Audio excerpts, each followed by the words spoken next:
E após a conversa com Pan, eles retornaram pra mesa onde Charlotte se enchia de comida. E ela reclama da demora deles no banheiro e Lícia responde que eles acabaram encontrando o líder dos Sombras e Ars conseguiu convencê-lo a aceitar o trabalho, deixando Charlotte decepcionada porque queria conhecê-lo. E em seguida, Pan os traz uma porção de panqueca agindo de maneira fofa, deixando Ars em choque, ao admitir que se não tivesse visto seus status, ele jamais saberia que ele era um homem de 22 anos. E alguns dias depois, eles retornam ao bar e Ars pergunta quem cuidou de seu pedido de trabalho e Pan responde que ele mesmo tinha cuidado disso, já que parecia muito interessante, o que deixa Ars surpreso, já que ele fez tudo sozinho, mas já era de se esperar que ele conseguiria, afinal seus status eram Diplomacia 22 de 23, Liderança 33 de 44, Inventividade 87 de 90, Proeza 91 de 92, Arqueiro S e por fim Ambição 45, o que explicava sua posição como chefe, apesar de sua pontuação medíocre de liderança. Mas Pan vai direto ao assunto e apesar de não poder revelar seus segredos de trabalho, ele conseguiu botar as mãos em um documento muito interessante, que possuía um motivo de Perreina não ficar ao lado de Couran, e ao abri-lo, Ars se depara com um pacto, com as assinaturas e os selos dos nobres que se aliaram a Vazmark, e dentre eles tinham o selo de Perreina, mas o que realmente o surpreende seria o selo do domínio de Maasa, que era muito populoso e possuía uma das maiores infantarias do continente, com certeza seria um aliado poderoso para qualquer lado que escolham, e felizmente eles tinham escolhido o lado de Couran, assim como eles, mas se sua marca estava nessa promessa de apoio a Vazmark, significava que Maasa estava os traindo, deixando Ars curioso sobre o motivo, e Rietz diz que desse modo, mesmo que invadam Perreina, Maasa poderia mobilizar suas tropas para cercá-los ou até mesmo atacá-los pelas costas, o que certamente deixaria Vazmark com uma vantagem absurda, o que também explicava o motivo de Perreina ter determinado que ficar ao lado de Couran seria o mesmo que perder a guerra, e por esse motivo eles não tinham cedido, e Rietz questiona se Pan poderia confirmar que esse pacto era realmente genuíno, já que não devia ser tão fácil obter um documento desta importância, e Pan responde que não compartilhava seus métodos de trabalho nem mesmo com seus colegas de maior confiança, mas garante que encontrou isso no castelo de Perreina, onde o chefe morava, e Rietz pede desculpas por duvidar dele. Pan responde que não tinha problema, mas isso resumia sua investigação, deixando Ars impressionado com Pan, que até parecia um ninja lendário, e quando vai pagá-lo, Pan recusa, já que tinha sido muito rude com ele e queria que ele considerasse isso um pedido de desculpas, além de ser um investimento no futuro, que Ars decide aceitar, e promete pagar a mais pelo próximo trabalho, mas agora ele precisava informar Lumeire imediatamente sobre a traição de Maasa, enquanto o Pan desejava que isso seja tão simples assim. Mas já vai deixando aquela inscrição para ajudar na nossa meta tão sonhada de 50 mil inscritos até o final desse mês. Apesar de ser uma meta muito difícil, mas eu acredito na nossa comunidade e quando atingirmos nossa meta, nós vamos ter um vídeo especial. Então já vai curtindo e comentando bastante pra dar essa moral pra gente, mas agora bora pro anime. E no castelo de Kanahi, Lumeire fica surpreso com a traição de Maasa e Ars diz que tinha total certeza que esse pacto veio da residência do chefe de Perreina, o que deixa Lumeire curioso, já que o chefe de Maasa sempre teve uma grande consideração por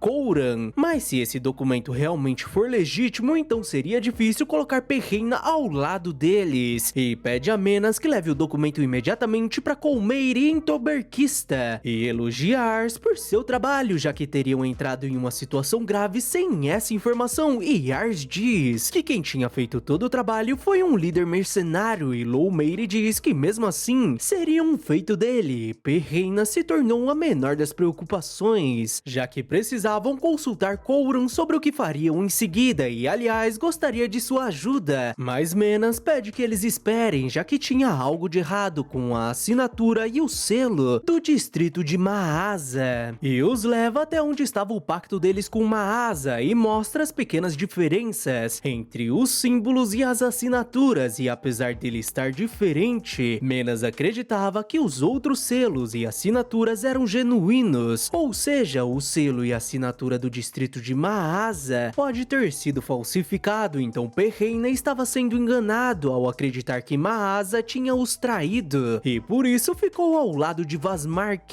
deixando todos surpresos, e Lumeire diz que eles podiam acreditar em Menas, que possuía um olho muito perspicaz, fazendo Ars pensar que sua avaliação mostrava apenas as estatísticas e não habilidades especiais, então deveria ter em mente que sua avaliação não era absoluta, e questiona o motivo de implantarem uma mentira que viria à tona, e Riet sugere que talvez eles queiram ganhar tempo, o que Russell também acreditava, já que ao atacarem Perrena eles reagiriam, mas cairiam de forma inevitável, então tudo o que importava para Vazmark seria ter Perrena ao seu lado neste meio tempo, e Lumeire diz que se eles consideravam Perrena descartável, então eles estavam interessados nas pedras mágicas de explosão, que eram extremamente valiosas em Mission, e eram encontradas em apenas outros 3 distritos de Summerford, assim como Perrena, e quando refinadas, elas permitiam o uso de magias poderosas e podiam ser usadas na fabricação de armas, fazendo Ars perceber que Vazmark estava atrás de Perrena para conseguir o máximo dessas pedras, e Russell diz que isso significava que atacar Perrena estava fora de questão, já que em outras circunstâncias Perrena teria se tornado aliado deles, mas se reduzirem seus números batalhando contra eles, estariam apenas fazendo o jogo de Vazmark, e por isso eles tinham apenas uma opção, que seria contar a verdade para Perrena e conquistá-lo, o que Lumeire achava difícil, já que Perrena recusou todas as mensagens que enviaram e questiona o que deviam fazer. E um tempo depois, Ars se reúne com o chefe de Perrena, que deixa a questão de como ele conseguiu uma cópia do pacto deles de lado para ouvir o que ele tem a dizer. E Ars diz que, assim como em sua carta, Lamberg desejava se juntar ao lado de Vazmark, já que a troca de lado do domínio de Maasa foi um choque para eles, assim como para o chefe de Perrena. E Ars continua falando que a lealdade de uma força tão grande como Maasa seria um fator crucial no resultado da guerra, e ao saber disso, Lumeire também pretendia se juntar a Vazmark,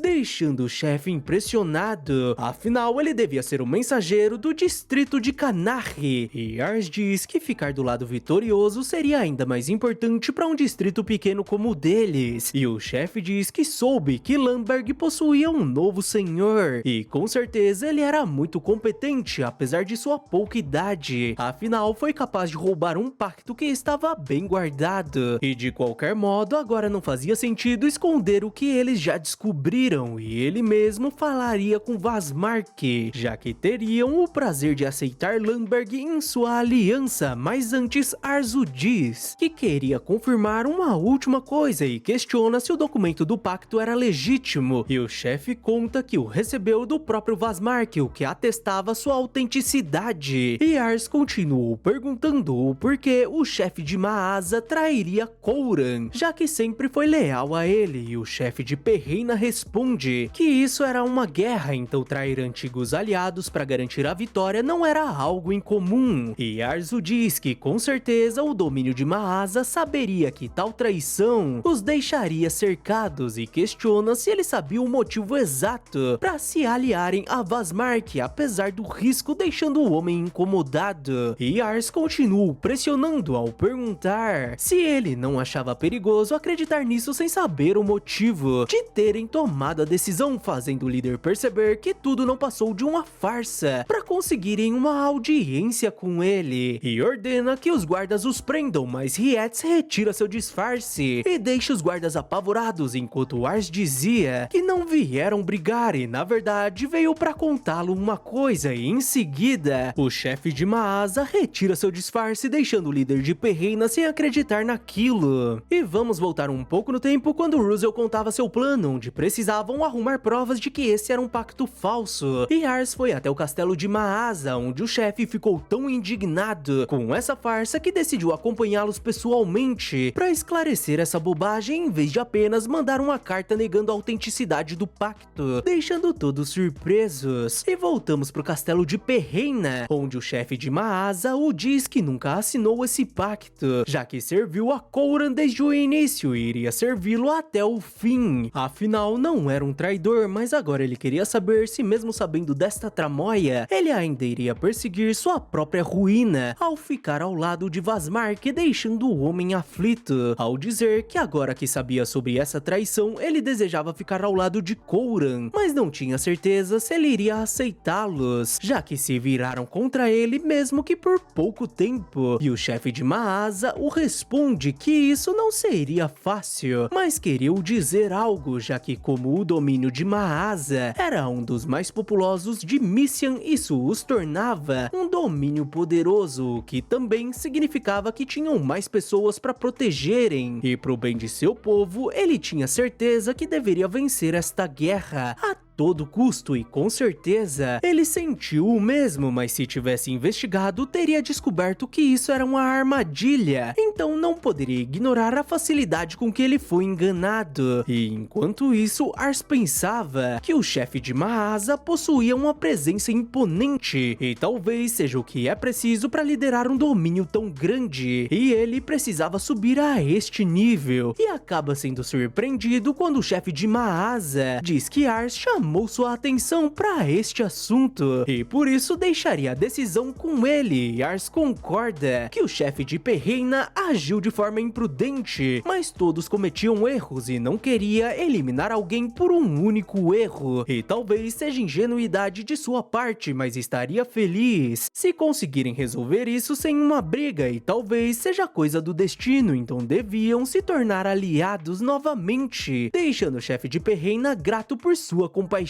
e promete o servir como pudesse, deixando todos satisfeitos. E como não tinha mais nada para resolver, o chefe de Maasa se retira e pede que Ars informe Lumeire sobre o ocorrido, e Ars o agradece por se juntar a eles, mas o líder diz que ele quem devia agradecê-lo, afinal ele quem descobriu a trama do inimigo e resolveu a situação de forma pacífica, e parece que Kanahi fez um excelente acréscimo às suas lideranças e promete se lembrar dele, deixando o Ars contente. Mas enquanto ia embora, ele diz ao garoto que sua atuação foi um pouco dura e sai dando risada. E assim Ars voltou a visitar o túmulo do pai, onde contou todo o ocorrido, e que Vazmark adquiriu uma grande quantidade de pedras mágicas de explosão, e admite que ele era assustadoramente inteligente. Seus companheiros vão até ele, que admite que estava feliz por resolver tudo sem que ninguém se machuque, e mais uma vez estava grato a seus companheiros. E Rietz nota que ele parecia incomodado com algo, e Ars confessa que sabia o que tinha que fazer, mas era difícil de realizar, e os chefes de Perreina e Maasa estavam desesperados para protegerem seus domínios e seu povo, e admite que tinha que se tornar um senhor forte como eles, já que se não tivesse seus companheiros, ele seria impotente para influenciar a situação. E Rietsu diz que ele os tinha e não importava qual inimigo enfrentariam, já que fariam tudo o que pudessem para protegê-lo, então apenas deveria fazer o que achasse certo, assim como fez ao perdoar o chefe de Perreina, e Ars os agradece. Mas eles acabam sendo surpreendidos pela empregada que anuncia a chegada de Lumeire, que pede desculpas a Raven por demorar visitá-lo, e diz que Coran desejava conhecer Ars, deixando Ars surpreso, já que seria como se um governador quisesse conhecer um líder de uma aldeia, e diz que com certeza um senhor rural como ele seria indigno de conhecer Coran. E Lumeire diz que contou o ocorrido para Coran, que ficou bastante interessado nele, e Ars diz que tentaria se preparar mentalmente para quando o dia chegasse. Lumeire questiona sobre o que ele estava falando, afinal eles iriam imediatamente, deixando o garoto apavorado, mas seus companheiros entram em frenesi, já que essa era a sua oportunidade de subir no mundo, além de ter a oportunidade de reunir informações sobre seus aliados, e mesmo inseguro, Ars diz que teria o prazer de acompanhá-lo. Finalizando assim mais um episódio, muito obrigado quem ficou até aqui, não se esquece daquela mega moral com a sua curtida, inscrição e compartilhamento, valeu e até a próxima!